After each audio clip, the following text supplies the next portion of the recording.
Okay, time to do the Thursday this time, February 19th, by John Eubank. And we can see something interesting going on here already. We got both circles and shaded things.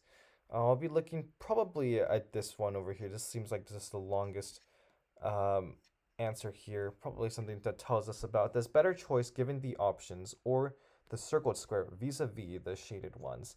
Vis-a-vis is just one of those phrases. I don't know why constructors like it so much, but it just means like relative to, in relation with the circled squares in relation to the shaded ones. Let's see what this one is about. A radar operator's concern. Perhaps if there is a ping or a blip on the radar, I don't know which one it is, but let's take a look at this one. A big name in London. Oh, Big Ben. Perhaps this is a bit of a sort of a stretchy clue, has you thinking a bit outside the box, but Big Ben is specifically big name in London. Medieval cure-all. Leeches, right? A leech, I think. A Japanese word that's sometimes translated as planted in a pot is bonsai. Again, you can see this relatively equal distribution of vowels and consonants, which I sort of mentioned previously, is a reason why so much Japanese shows up in crosswords now. Volunteers' words is I can. Noted Punxsutawney resident is Punxsutawney Phil the gopher. The groundhog. Sorry, not gopher. The groundhog on Groundhog Day. A sketch show is SNL with Colin Jost in brief. It's the Jost and Michael Che. They do that one segment where they write each other things that each other has to say in front of a live audience. Better choice. The lesser of two evils, perhaps. The better of two choice given the options. Yes, given the options, you have to choose the lesser evil. The lesser of two evils. Fight ending letters could be TKO for technical knockout. Completely immersed could be what is it? What's the word? I feel like it's on the tip of my tongue. Um, I don't know, but it could be ED, it could be EN even. Um, let's see what this is. Wilson of the Frat Pack, Owen Wilson, I think. Source of some aerial shots is a drone, perhaps. Could be take this, could take that. I don't know. To screen as a candidate is to vet them. Some colorful plastic items might be eggs in a seasonal aisle in the spring. Actress, well, I mean, I think we're just kind of doing some racial profiling here, but looks Russian or somewhat Eastern European, so I'm going with Olga for that. Over here is psst. So this is take that, in fact. Short flight is a hop. Card game clarification. Um, well, you have like king high, ace high. High just meaning like sort of uh you have like you have like a straight or something, and you have like five cards in a row, and you say which card is the highest. So you might say like ace is high. I don't know. I'm gonna go somewhere else and see what I get. Over yonder is afar. Um, okay. Big beginning. I would have thought it was Big Bang or something. Big beginning. Uh, big beginning. I don't know. Mega perhaps, or Giga. It could be some of these. Mega might be more appropriate. Let's see. I'm at your disposal is use me, which is one of those phrases that you don't actually see. But I think this came into crosswords because there was a song title, maybe in the 1970s or around that time, where it doesn't. It's kind of faded out of like the cultural like collective knowledge, but I think just the phrase use me has been perpetuated by people just using it over and over. It's slightly evolved away from being a song title to just being a sort of phrase that you could somewhat imagine being used. Um, and it, like it doesn't really, um, it's not really a thing that you would actually hear someone say. It doesn't really feel like a phrase. Um, but needless to say, it is here to stay. The phrase use me is going to be used, is going to continue to be used, so get used to it, I suppose. Be defeated by is to lose to. Just imagine a phrase where the word is he was defeated by, he lost to, for instance. What is this? Something of the Drupal review. I feel like I know this phrase, this title or something, but I can't think of it. River to the Rio Grande. River to the Rio Grande. Uh, I'll skip that for now. Australian actor Eric. I don't know. Am I supposed to know who this is? Neither's partner is nor. Okay. Buffoon is an oaf. Could be an ass as well. Um, could be ass because this looks like this is a plural. So they may have knowledge of corporate secrets. Boss something. What is this? Dickens and Dickinson's. They're writers. So I'm gonna go with that. Completely immersed. Could be soaked. So just completely immersed in water in this case. Commentators call after a missed field goal is no good. When I say someone no good, it's not good. Yeah, I mean this is what it means. Literally means it's not good. Took steps, maybe strode, like literally take steps. Servant of Sauron is an orc. Um, of the Juba review, I don't know this one still. Business something. Okay, so I think these are all sins. Lesser of two evils, sin. And perhaps because this is a Thursday is the day that's reserved for rebuses. You would sometimes have rebus multiple letters in one square. So perhaps this is what's going on here. Business insiders. That's what it is. Business insiders. They have knowledge of corporate speakers. So corporate secrets. So what's going on here is we have sin written as small because it's the lesser of two evils. The the circled squares are a lesser evil, and you can see that compared to the bigger bigger sins in the shaded squares. That's what this theme is. This revealer is telling us. So now we have a lot of these. Let's see if this helps us in any way. Uses a shampoo bottle as a microphone. Is sings in the shower, and courting disaster slangily. I don't know. Let's see what this last word is. This looks interesting. Mideast leaders are emirs. Ooh, my fingers are not in the right place for that. Penniless one could be a pauper, a beggar of some kind. One half of a golf partnership. I hear of pro-am, so a pro-amateur, a pro could be one half.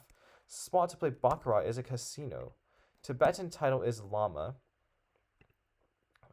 Design detail is spec. High-end camera could be an SLR. So what is this? Courting disaster. Slangily. Bruisin? Maybe? Cruisin' and bruisin'. I've heard of that phrase again from a character from Brawl Stars. Getting a lot of that recently, but something cruisin' bruisin'. I can't think of what letters are in the middle, so come back to that later. Is really bad. It could be it blows. To concludes, maybe determines, reasons that something is window. Part of a window above the apron is the sill, the window sill. I didn't know it's called an apron actually. Some paragraphs in playbills. Some paragraphs are bios. I've seen that in programs where you have, well, I suppose you call them playbills. Bio of each actor. Reproduction option for short could be IVF. Maybe that's what it's going for. Cruising for, I don't know, for a bruising? Cruising for a bruising, maybe. Courting disaster. Oh, right. Like if you are hitting on someone and it goes really badly, you might just get beaten up, I suppose. Improve is enrich. Might enrich something, you improve it. Choctaw or Chickasaw is a tribe. In possession of is having. Then what is this? Major is a rank. Want very much, you might thirst for something. This could be irk, it could be arc. This is a symbol of protection, biblically speaking. Fraternity party order. I don't know. Part of a royal flush. Jack. Then what is this? J. Joan. Oh man, I know this. I know this. I've heard of this. Joni? No. Up and atom. Oh, catchphrase for a physicist. Atom? With an O, perhaps? You could be TMI, too much information. Oh, Joan Jett. That's what it was. Joanne Jett. I think that's how you say it. Then what is this? Raison d'être. The reason for being. Sort of what's like the meaning, like your purpose in life, I suppose. I keep saying I suppose. Actually, I need to have a different phrase to like a filler word. I need to say something different. Metaphor for a challenging puzzle. A challenging puzzle could what's this? Fraternity party order. Come back to it. Talking back to you, you might be sassing someone. Sound of disapproval. Hiss, maybe? Oh, a tough nut to crack. A metaphor for a challenging puzzle. A keg is a party, or you might order a keg at a fraternity party. It's not talking about an order, like a frat order. Okay, got a bit tricked there, but now I know. This looks like igneous. Igneous rock. This is our father, right? Swindled. If you swindle someone, don't know. What was I to think? Maybe you were stunned. You were a victim of a sting, perhaps. You were stung. To jot down is to note, and an SSN, you might request a new one on religious grounds if it contains 666. You might request a new social security number, which is kind of cool. Yeah, right, might be ha. And this spelling is reserved for a sort of a singular ha in a indignant, sarcastic way. You would say ha like that. Ruling class is the elite. Fathers are sires, biblically. Makes a noise, it might be wors, with two R's in this case. Varnished ingredient is resin, and a concert souvenir is a tea. It's in a t-shirt. Gas units, gallons. Concludes. Closes. Right, that's what it was. Closes. Sunken treasure sites. See something. And NSA looks right. Yeah, Edward Snowden leaked in the NSA. Sunken treasure sites. Seabeds. And what is this? Bana? Eric Bana is a name I've heard, so I'm going to go with that. Ace is high. That's right. Card game clarification. You might have certain games. There's a game called Big Two because 2 is the highest, but Ace is high just means like Ace is the highest in the order that you're of the cards you're playing. So that works. River to the Rio Grande. I don't know, but this is peace. So Test of the Duberville. I don't know what that is, but we managed to get this one done. And I just want to talk about this one again. Cruising for a bruising. Courting disaster, slangily. Nice. Sings in the shower. Business insiders. Quite tough to have some phrases that have two occurrences of sin. And the nice thing about this one is that, they're also quite long and they can fit very comfortably actually within this restraint. So that, something I appreciate about having a rebus like this is that this normally would be a 17-letter answer, which is very rare to have in puzzles, to say the least. Cruising for a bruising. 17 letters, you wouldn't see that because the limit wouldn't allow you to have that unless it's on a Thursday, and for a very specific reason you have a shortening, you have a rebus. And of course, the very good reason for this puzzle is because the sin, the one in the circle, is the lesser of two evils. You have two sins, but one of them is a greater evil, one is a lesser evil. Anything that I think we can talk about? It is kind of late at night. I'm just in bed right now. I'm staying true to my promise that I'm a tired college student that enjoys crosswords, but I do on average one puzzle per day. I say on average because it's amortized time for the computer science algorithm lovers. But yeah, I mean, I on average it's one puzzle per day because I am keeping my streak alive. Sometimes it's late at night and I I have to just finish it before it becomes 3 o'clock a.m. because that's when the new puzzle comes out and I lose my streak. So I can't let that happen, of course. But yeah, there's not really much. I'll say like for a Thursday, these clues seemed really straightforward. Um, I would have preferred a bit more of a challenge. It's not to say that I didn't get caught out sometimes. Like, for instance, this one I got caught out. What was it? The fraternity party order. This was well done. I don't think I've seen one like this before. A fraternity in order. You might order a keg.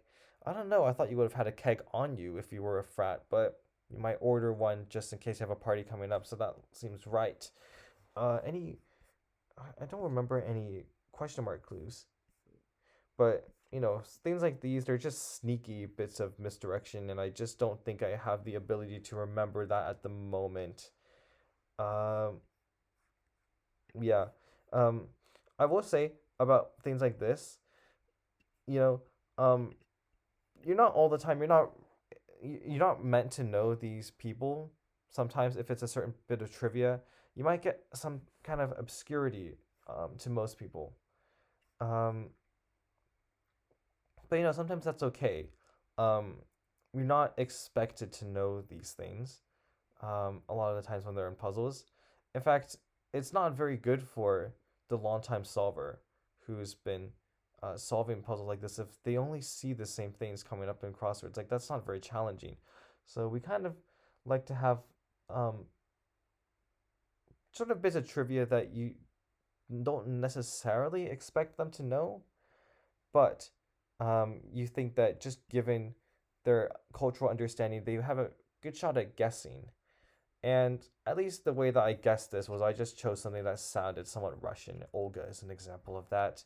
I don't know if that is justifiable culturally, but at least as it comes with solving crossword puzzles, like in probability, it is a good strategy to just kind of look at someone's name and go like, oh, it looks somewhat, vaguely in this like language group, and then you just go from there. Um, I mean, you can solve your puzzle however you want. This is how I solve my puzzles. I just kind of racial profile people. I mean, you kind of have to when you're doing when you have names that you don't know, you kind of just have to make a few guesses.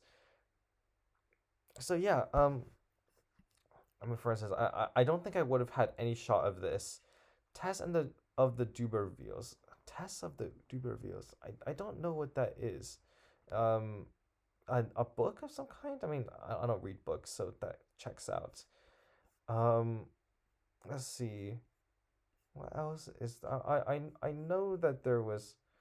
Well, actually, I don't know, but you get like something like this. Yeah, I mean it makes sense. Up and Atom. Specifically that name of that one YouTube channel, Up and Atom, spelled like this actually. Um, I don't think it would actually be anyone's catchphrase, let alone a serious physicist. That just seems kind of cringe, if you ask me. But hey, scientists are quite cringe at times. Definitely the computer scientists. We have the most cringe names for things. The one I can think of is called memoization, which is uh, literally the idea that a computer can remember results that it has calculated before in an algorithm, and it's so stupid. It's so stupid. Why don't you just call it memorization? Instead, they decided to say, "Oh, but it's because you create a memo of previous results that you've had, and you remember that memo." So it's a memoization, which sounds so stupid. So I'm glad that I don't have to take that course anymore, so I don't have to say that word. But I did have to know memoization at some point. Um, yeah, and then there's the Cox-Zucker machine, which is also I think it's a computer science thing because there were two guys named Cox and Zucker, and they were I think they were undergrads at some point, and they decided, wow, it would be so cool if we both did went into research and we published a thing with our names, and so that's what they did, and so you can see why um, scientists possibly might be cringe enough to have "up and Adam" as a catchphrase, uh, but I doubt it. It's an entertaining one. At least it's an entertaining clue, and it's better than just having like a boring, oh, thing with a nucleus kind of style of clues. Just having something that lets you sort of think about how cringe it is, potentially to have someone say this. It's a fun one to think about, and it's just like brings up all sorts of ideas. It conjures ideas. It's a vivid image in your head. So I suppose that's what matters. But it is also getting late. What time is it right now? 12:50. Yeah, this is the earliest I've slept in a while. So I'm just gonna go now.